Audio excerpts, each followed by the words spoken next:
ಸ್ವತಂತ್ರವಾದ ಮೀಡಿಯಾಗೆ ಬೇಕಾಗಿರುವುದು ಸ್ವತಂತ್ರ ಧ್ವನಿ. ಆ ಸ್ವತಂತ್ರ ಧ್ವನಿ ಉಳಿಸಲು ನೀವು ಮಾಡಬೇಕಾದದ್ದು ಇಷ್ಟೇ. ಅದೇನಪ್ಪಾ ಅಂತಂತಂದ್ರೆ, ನಿಮ್ಮ ಕೈಲಾದಷ್ಟು ಸಹಾಯ ಈ ಚಾನಲ್ಗೆ ಮಾಡಿ ಹಾಗೂ ನಿಮ್ಮ ಧ್ವನಿಯನ್ನು ಕಾಪಾಡಿಕೊಳ್ಳಿ. ವಾಗಿವೆ ಎಂಬುದನ್ನು ಬಿಹಾರದ ಚುನಾವಣೆಯಲ್ಲಿ JDU ಮತ್ತು ನಿತೀಶ್ ಕುಮಾರ್ ಮತ್ತೆ ಸಾಬೀತು ಮಾಡಿದ್ದಾರೆ. ನಾವು ಪ್ರಬಲ ವಿದ್ಯುಪಾಯಲ್ಲೇ ನಾನು ಸಾಬೀತು ಮಾಡಿದ್ದಾರೆ.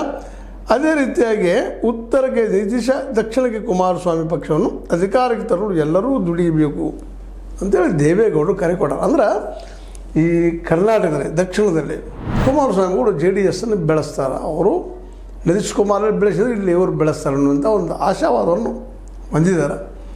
ಇರಲಿ, ಬೆಳೀಲಿ, ತಪ್ಪಿಲ್ಲದು, ಬೆಳೆಯಲೇಬೇಕಾದಂಥದ್ದು.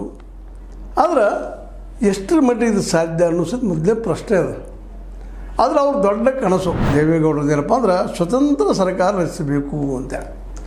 ಸ್ವತಂತ್ರ ಸರ್ಕಾರ ರಚಿಸಬೇಕಾಗಿತ್ತಪ್ಪ ಅಂತಂದ್ರೆ ಇಡೀ ರೈತ ಸಮುದಾಯ, ಇಡೀ ಕರ್ನಾಟಕದ ರೈತ ಸಮುದಾಯ, ದುಡಿಯುವ ವರ್ಗ ಎಲ್ಲರೂ JDS ಬೆಂಬಲಕ್ಕೆ ಬಂದು ನಿಲ್ಲಬೇಕಾಗಿದೆ.